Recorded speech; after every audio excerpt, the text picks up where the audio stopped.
Recently, I posted this reel and people really wanted to know how to get this look. So here it is. Hey guys, Emils here, and let me show you what I use to achieve the cinematic look. You will need Reshade and Atmos-X. Alright, let's get into it. So before we get into DCS, we actually need to set up Atmos-X. I will link in the description. Um, in the Cirrus options, it doesn't really matter for this look, but you can change it how you want. I personally really like the new feather clouds. They look very nice. We'll just leave that to like auto, and it will set it itself. In atmospheric effects, these we just leave it as they are, but in here I actually selected hazy. So I don't know how much that affected it, but it was there, so if you want to duplicate my look, that's one way how to do it.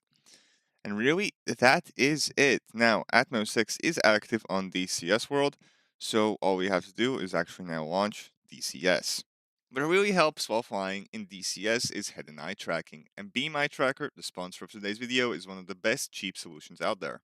Whether you're using webcam or smartphone, Beam just might be the right solution for you. It lets your game respond naturally to where you're looking, whether that's aiming faster, controlling the camera, improving awareness, or just making gameplay feel way more immersive. What's cool is that Beam works across a ton of games and setups, and the tracking is super responsive, without needing a complicated setup process. Just plug it in, follow the guide to set it up, and you're ready to go. And as I said before, all you need is a webcam or just your smartphone. You can use it with its standalone software or OpenTrack. Either way, the head tracking possibilities are endless. If you want to check out Be My Tracker for yourself, you can demo it on Steam or buy it from them directly, and you will have a 14-day money back guarantee. I have left a link in the description. So we are on the Cold War Germany map. That is where I made that scene. I did make it on a custom airfield in this general area, but custom road base in this general area. Let's use Adelsheim for this example. Let's put down the Harrier. You can of course use any other aircraft. Um, and let's set it to player and take off from runway. All right, and now we need to set up the weather.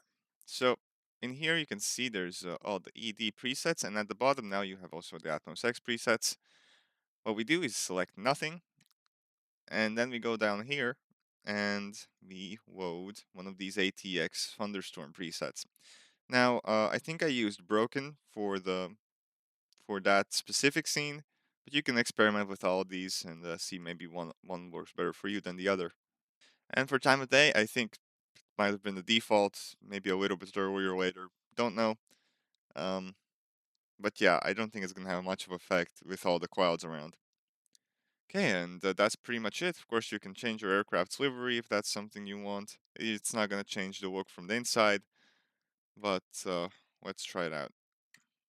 Alright, and now we are in the cockpit of the Harrier, and as you can see, it's already looking pretty good. This is with a reshape preset already applied though. This would be the default look. Not bad, but we can do better. So this right now is with Blackbird's Reshade preset, Realism Reshade, and while it looks nice, it's not exactly cinematic, right? This is what I would use if I was just playing the game and wanted a clear view, because this is the preset that's not gonna mess up your view. There's of course other realism presets that also do that, so you can experiment around with those as well.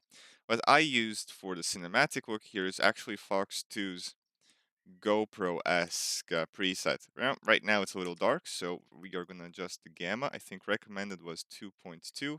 That's very common. And now it looks pretty much as I set it up. So to set up the actual GoPro like camera, I used right control and shift with the numpad keys. And you can go backwards and forwards with the slash and the little star symbol. Don't remember the name. And yeah, but I'm pretty sure I didn't even move it around that much because Harrier pilot does not get ahead. So maybe I just left it up a little bit and tilted it down and added wide angle. Just zoomed out like so. And that's pretty much it. And with this, we can get that desired result. Let's try it out.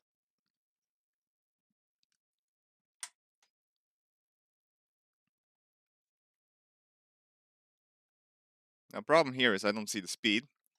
So,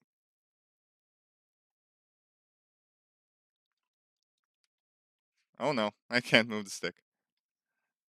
Yeah, so that wasn't as perfect, but as you can see, it does give you that GoPro-like effect. And we're gonna crash. Or land. Where we landed. Beautiful landing in the grass here. You can also try different presets because look at the default work, okay? This is much, much different compared. We can also try like, there's also like our Mad Dogs preset. All these resets are findable on the Reshade Discord. Of course, I'll leave that in the description as well.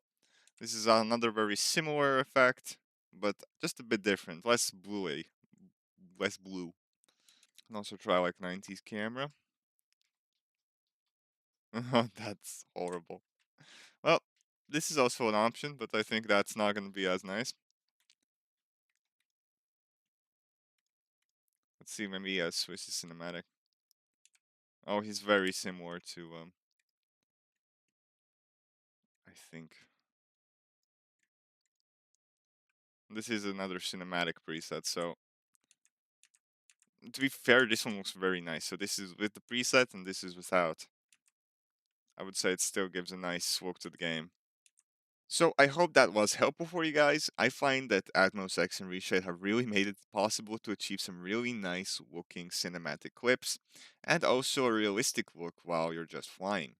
Subscribe to the channel if you haven't already, and I'll see you guys next time. Bye!